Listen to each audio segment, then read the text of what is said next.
In today's society, the spiritual community, or the so-called New Age spirituality, usually speaks about two great terms, and that is spirituality on itself, and also, let's not forget, the term waking up. These terms are far more complex than the English language can portray, because, well, European languages, or many of those, feel very good at expressing things, localization, and certain things that represent the inner side, the inside of our existence.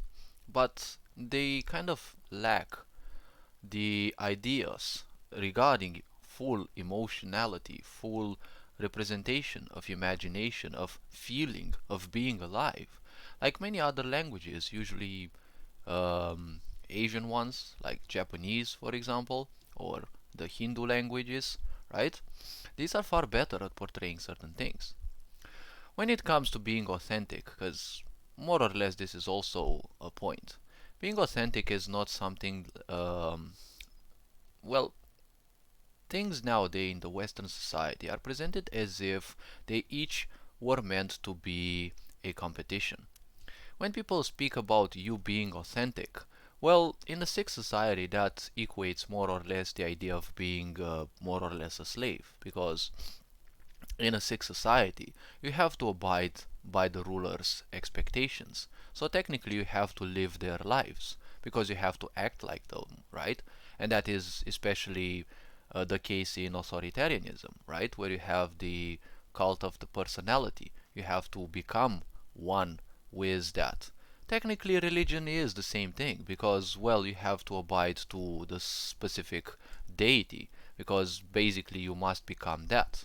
And if you don't, well, you're most likely an outcast or you're probably gonna become executed. So when it comes to being authentic, this is not a competition. It's not how much you can be authentic, like many people say. This is not something that you can count. This is not something that has a competition. You either are so or you are not. Because when you tell yourself lies, that's, well, a sign that you're not, let's say, fully authentic.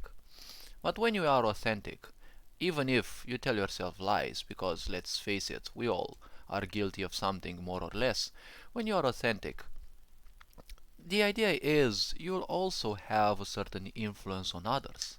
This is something that I've seen throughout my age from an objective perspective. I've seen the fact that people I've met, well, they have stood around me for a certain period of time, and depending on how much I shared with them, on how much they spent around me, well, they suffered certain changes. Now, obviously, I'm not gonna go narcissist and say that, because of me they changed, but some of the changes I recognized me peculiar patterns. They seem to have made use of certain things I may have told, consciously or unconsciously, because there are things flowing through me and it's my choice whether I tell them or not. Some things, well, most of the things that cross me are simply things that, well, they belong to my intuition. So they bypass my logics. As they bypass my logics, they don't make much sense to me also.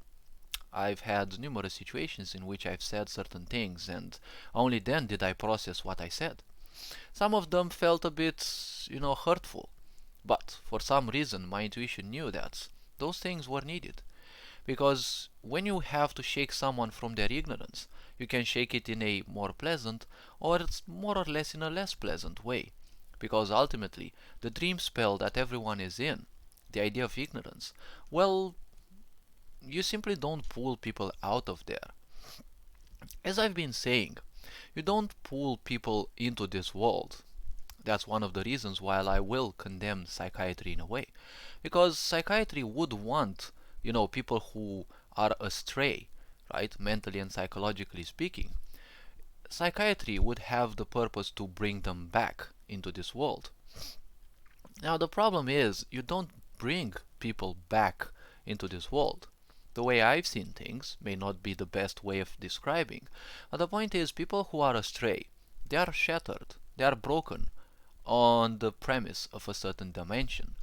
An aspect of them is somewhat broken, their mental side, their psychological dimension. So the point is, you do not bring them to this world. You do not bring them back. The point is, you have to help them restabilize their world, if it is even possible. So some people may be too far gone, but in some people's cases, you can simply help them.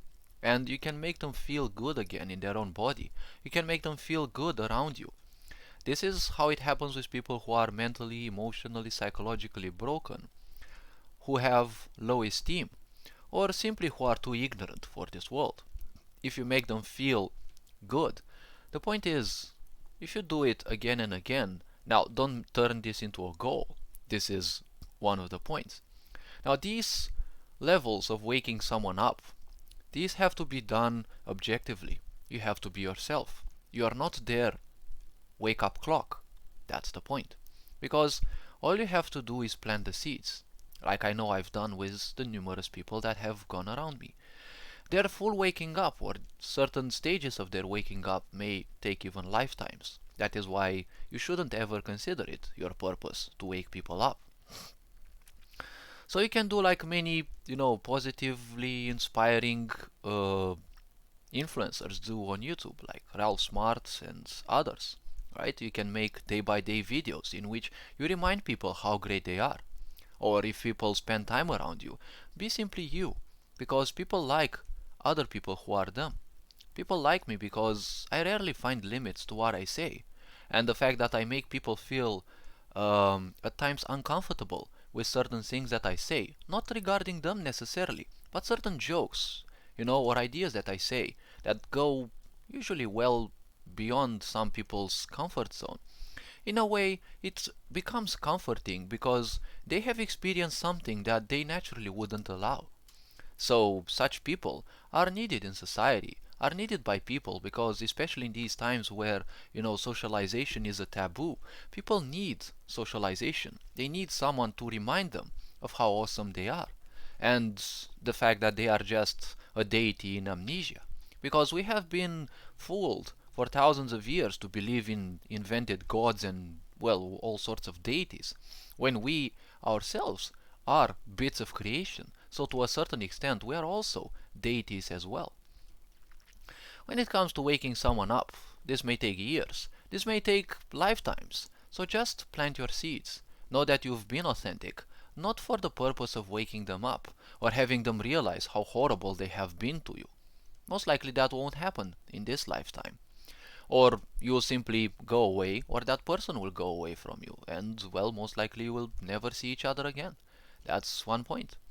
This is, well, what I call the test of time, because all of these I call trials and tribulations. So I call this the trial of time. If someone leaves your place, well, you have done, or, well, let's say your awareness, right? They are no longer in your life. Well, that is technically what I call a trial of time, because they are no longer part of your life. A part of you will want them back because they have exploited you, they have done you things, and your karma still craves that because, well, you've gone through probably thousands of previous lives of abuse. So there is a natural tendency for people to want to be further abused. But when the moment comes that you have transcended a certain cycle, everything regarding which was back in the times will simply no longer be important. Obviously, to the mind, to the emotion, it may still be because it's still comfort zone. That's why many people will feel uncomfortable. That's why many people will feel confused. Because confusion is that moment when something within you no longer works. When your dream spell no longer serves you. When you've been believing things for so long and then suddenly they are of no use to you. You will feel that they are no longer important to you, though you may still mentally, emotionally, psychologically still cling to those. But the point is, in time you'll simply lose any faith in those, because they will have no more importance.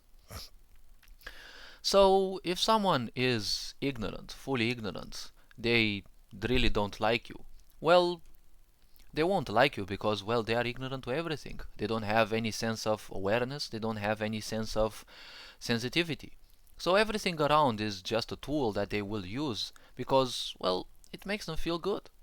Ignorant people will also use their friends as tools because, well, if they make them feel somewhat different, well, it is a good tool. If not, it is not a good tool.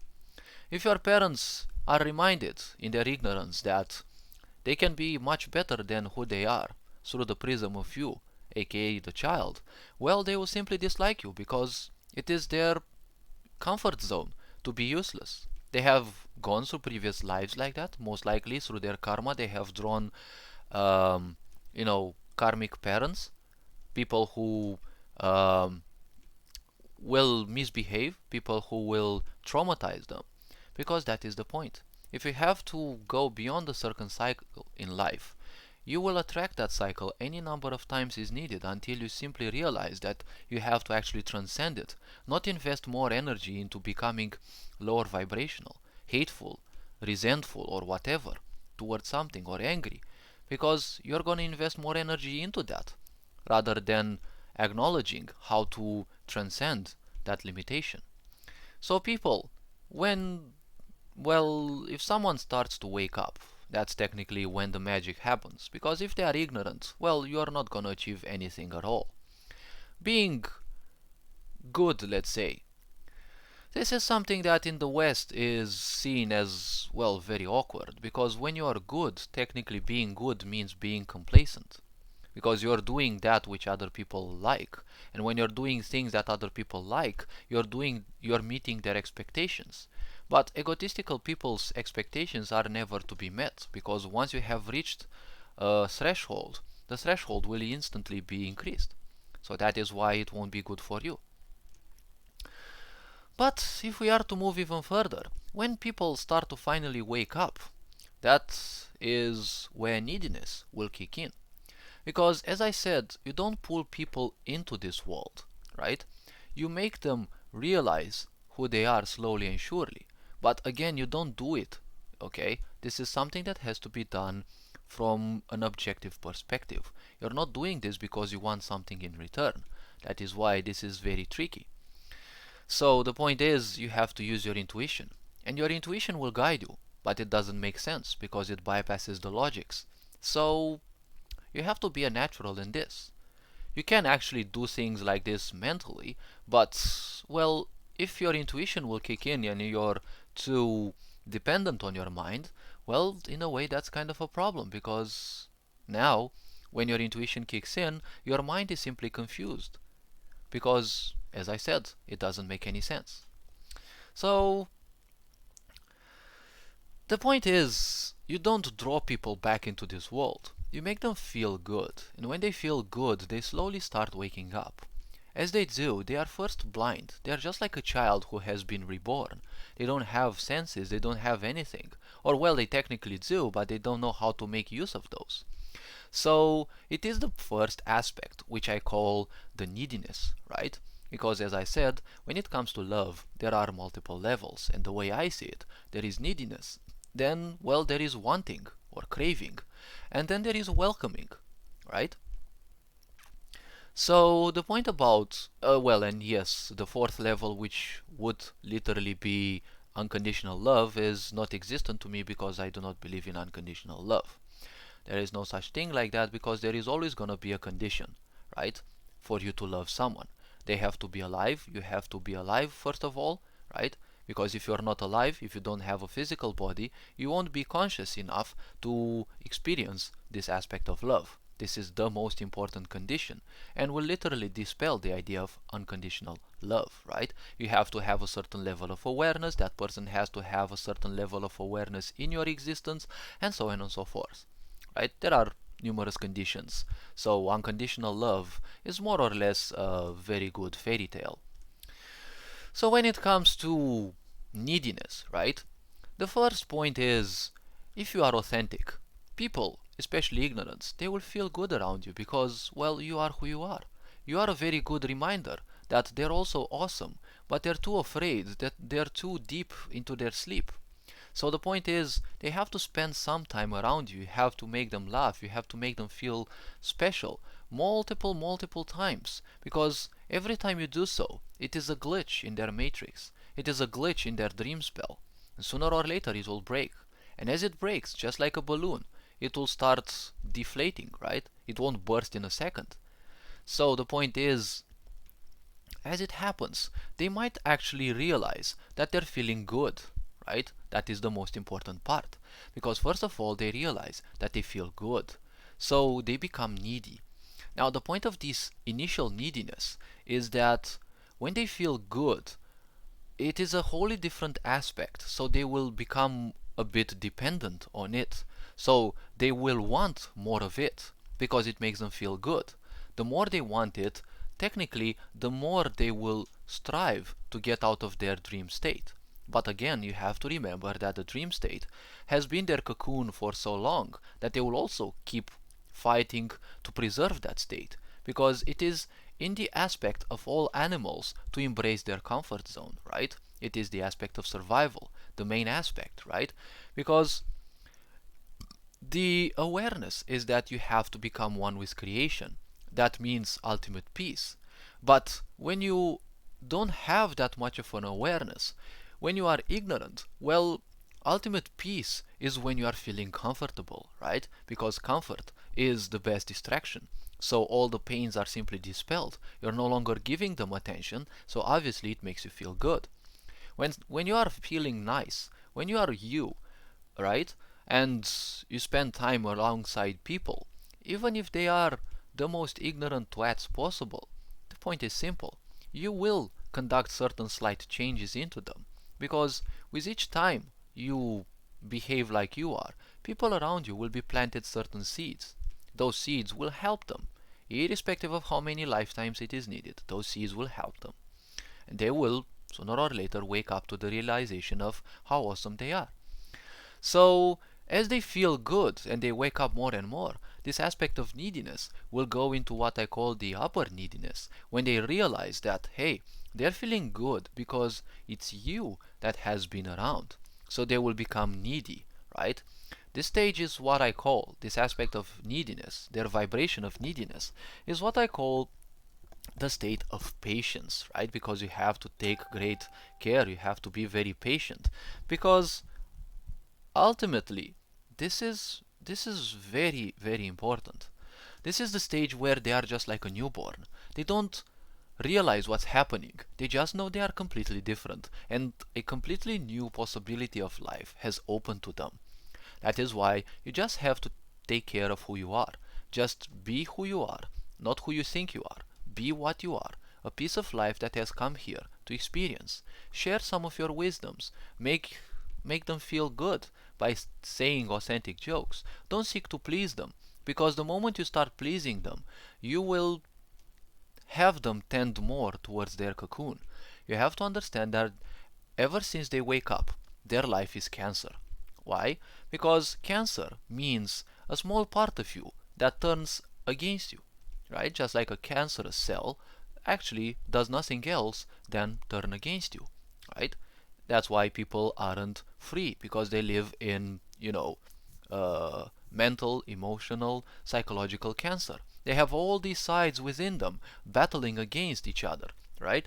So when a part within you decides to fight against you, that's what basically we could call cancer, right?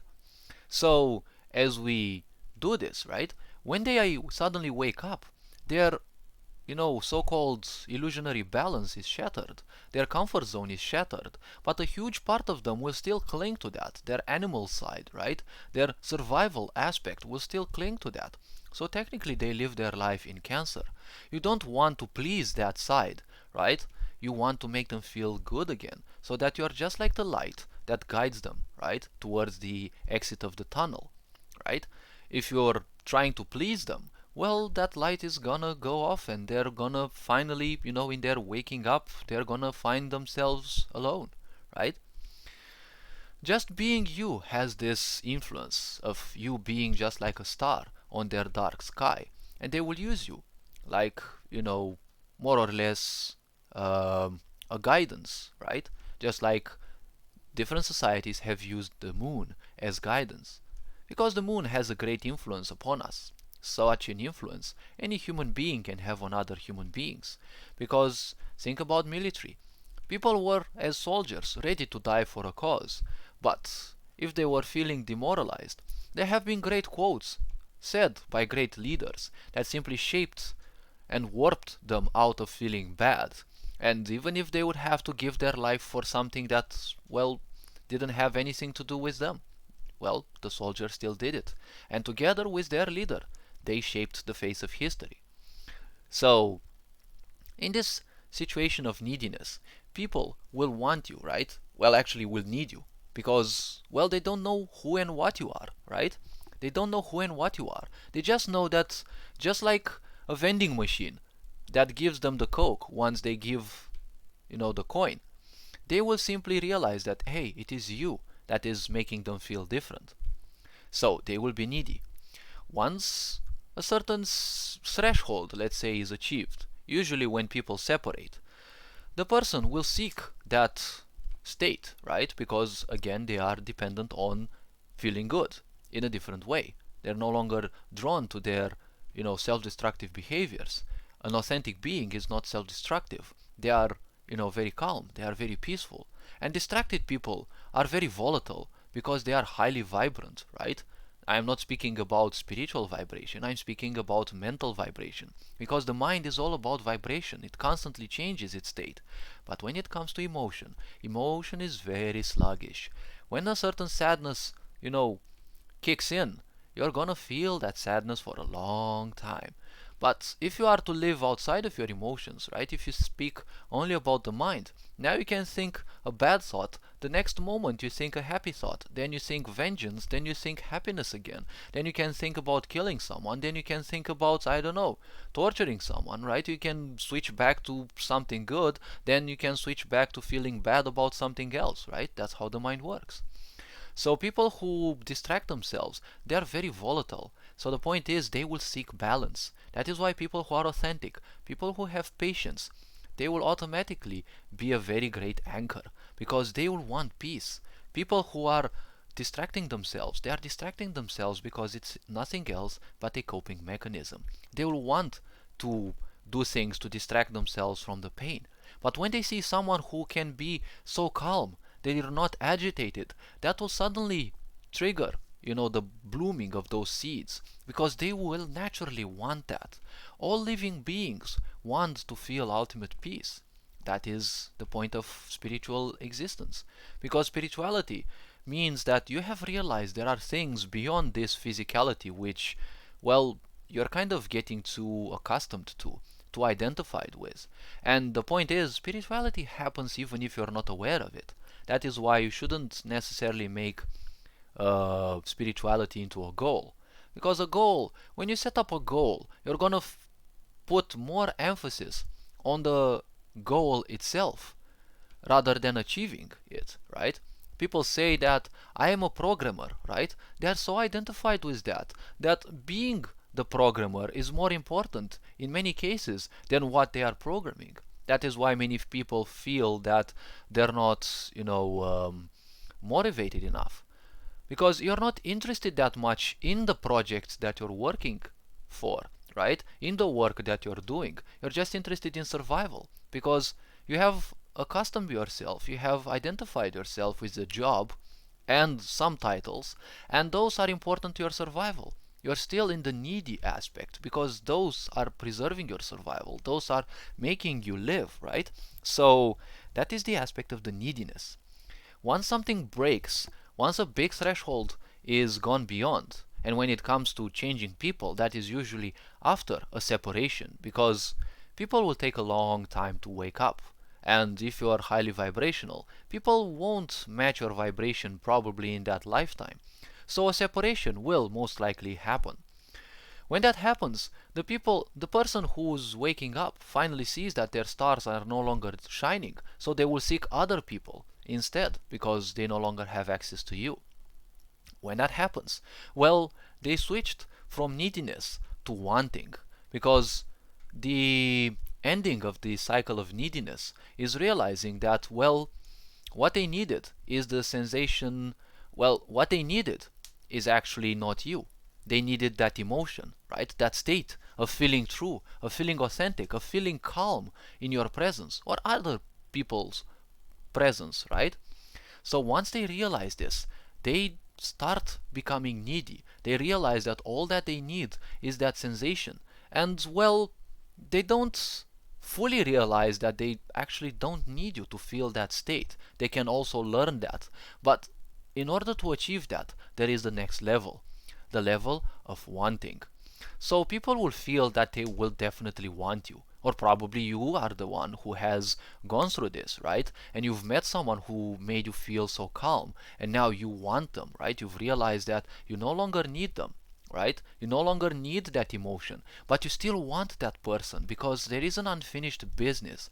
You haven't learned how to feel that emotion, how to feel that state. You will distract yourself. You'll do literally all sorts of things.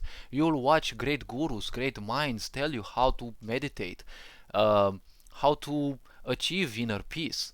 But still, there is that person in there whom most likely you can't take your mind away from because there are still certain karmas that have to be attended to. Most likely, you are not gonna have a family with that person, or, well, probably you will. But the point is, if that would happen, make sure that you have transcended the idea of wanting or needing, because that means that you are nothing else than possessive. You just want that state. You don't want the person. The person is just like the syringe, right? You just want to inject more drugs in you, and, well, you want a drug, but, well, you're gonna need the substances, right? So you're also gonna need a vessel through which you get them, right? So that's one of the points, right? When it comes to uh, wanting someone, well, wanting, this is something completely different because wanting means being possessive. You simply induce separation through this. You're no longer passive because needy is more or less passive. You don't care about the person, you just care about the emotion that they make you feel, or the emotions, or the ideas, or the things that they can provide, right? When you want, well, wanting is specific, right? When you want something, or at least this is how I feel things, when you want someone specifically, and that is a lot of authoritarianism included, because you don't want them to coexist with others, you don't want them to be with others, you don't want them to have much of a relationship with others because you're afraid that you're gonna permanently lose that person, right? But again, I didn't say person for nothing, because you want that persona, right? You want that mask that they have, because what you are here in this life is an accumulation of thoughts and ideas. You have learned languages from an outside source. You have learned how to manipulate energies from an outside source, because, well, there are so many distractions into this world that you're simply pulled out of the purity of what you are. A being who lives entirely on its interior. That is why, children are so intuitive, right? But it is the stupidity of parents and of this sick world that pull them out of that balance, because if you're not balanced, you can be easily be controlled. So, in a sick society, you want to control people. You don't want them to have their own balance. So as this happens, right? Well,